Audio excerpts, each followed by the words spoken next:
আপনি তাদেরকে পরিতাপের দিবসের সম্পর্কে হুঁশিয়ার করে দিন, যখন সব ব্যাপারে, সব কিছুর ব্যাপারে মীমাংসা হয়ে যাবে। এখন তারা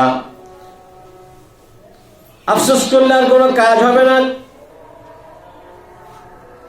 এখানে বলা আছে, এবং তারা বিশ্বাস স্থাপন করছে না। তারা যে বিশ্বাস স্থাপন করেছে না, এখন তারা বুঝতেছে না।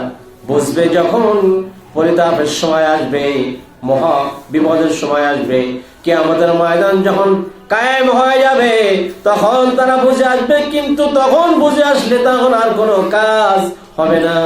কারণ দুনিয়াতে এত বড় বড় জালিমগিরি, স্বৈরাচারগিরি করেছে, নবীদেরকে অত্যাচার করেছে, আল্লাহকে গালিগালাজ করেছে, এবং আল্লাহর ব্যাপারে তারা অপবাদ দিয়েছে।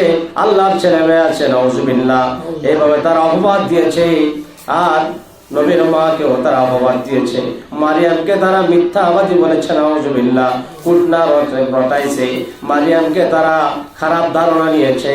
এই জন্য আল্লাহ তাআলা বলতেছেন, আপনি তাদেরকে পরিতাপের দিবস সম্পর্কে হুঁশিয়ার করে দিন, যখন সব ব্যাপারে মীমাংসা হয়ে যাবে। এখন তারা কি হবে, তাদের কি অবস্থা হবে? তারা যে দুনিয়ার মধ্যে বিশ্বাস স্থাপন করছে না, আজকে তারা চূড়ান্ত জাহান্নামের ভিতরে নিক্ষিপ্ত হয়ে যাবে, নাউজুবিল্লাহ। আর তারা চিরস্থায়ী সেখানে থাকবে।